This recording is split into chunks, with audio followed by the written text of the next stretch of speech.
Today, magluluto nga po tayo ng afritada na baka na may gata. Ayan, so syempre, ito yung fresh natin na baka. Ayan, puro laman na nga ang aking kinuha para masarap kainin. Ayan, fresh na baka. So, kailangan din natin carrots at patatas. So, syempre, hindi nawawala ang pampalat. Flavor. So, kailangan din natin itong paminta, bell pepper, yellow, and red. So, syempre, kailangan din natin ng onion at garlic. Wala kung tomato paste o tomato sauce, ketchup ang aking gagamitin.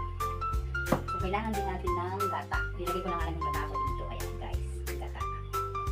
So, ang aking paglulutuan is yung aking pinakamagandang product na pressure cooker kasi 20-30 minutes is talagang malambot na ang iyong baka. Kasi ito nga siya. Napakaganda gamitin nito. So, ayan, i-prepare ko na nga po ang aking lulutuin. Ayan, at sula na nga po ang bawang at sibuyas. Kapit ito sa inyo yan. So, ilalagay natin ngayon ang karne.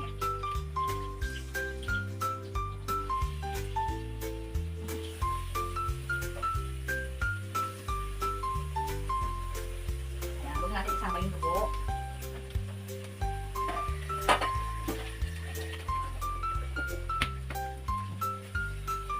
So, ipapry na natin siya para umano yung lasa na lumabas. Bago natin lagyan ng mga ulit.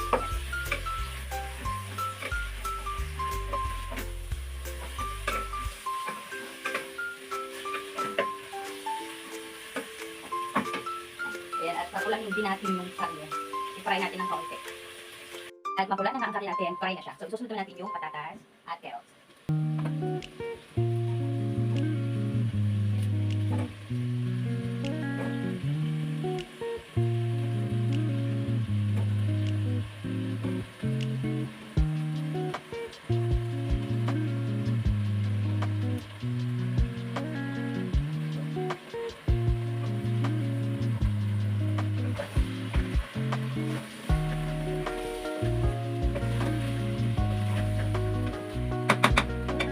Ay, na-fry natin ng kaunti, kukulahin lang natin siya, tapos lalagyan natin yung mga ingredients. Sa po at carrots is okay na, na-fry natin ng kaunti. Lalagyan natin yung ketchup, yung mga ingredients niya. Una muna pala ay panis.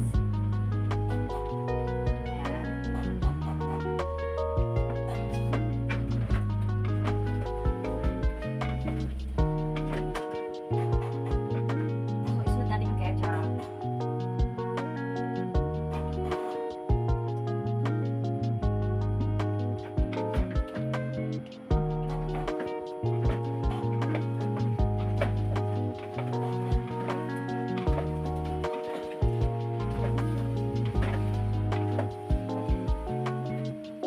Paminta.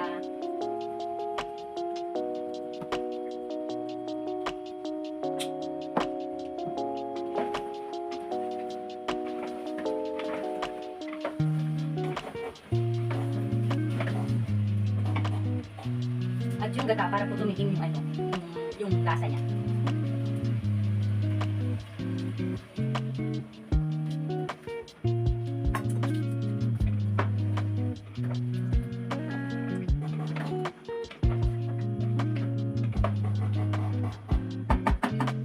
Ayan, at pakuluin muna natin siya sa gata, sa tatakpan ko muna.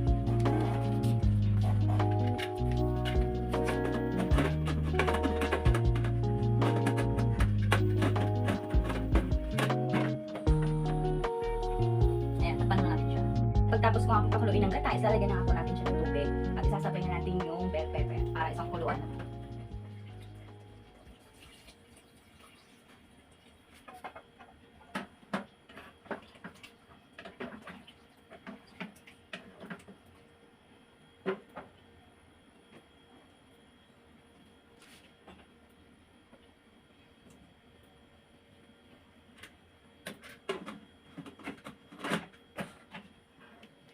Ayun na guys, mag-antay na lang tayo ng 20 to 30 minutes. Ayan, so i-update ko kayo. Guys, at ipapakita ko nga sa inyo ang niluto kong aking apritada. Oh, ayan na ang apritada ko.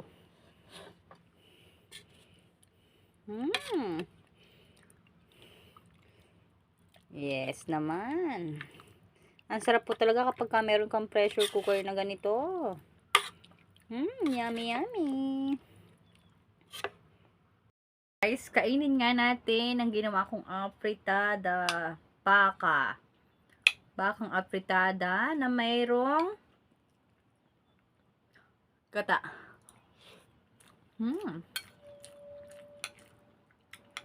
Oh my God.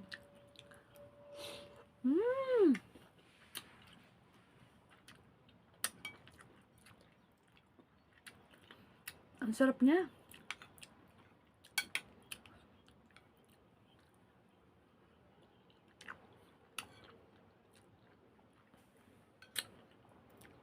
Ang sarap niya, guys. Para siyang yung nasa lata na ano. Ganun pala yung pagka pressure cooker yung ginagamit mo. Ang sarap niya. Yung lasa niya, hindi lumalabas. Nasa loob lang.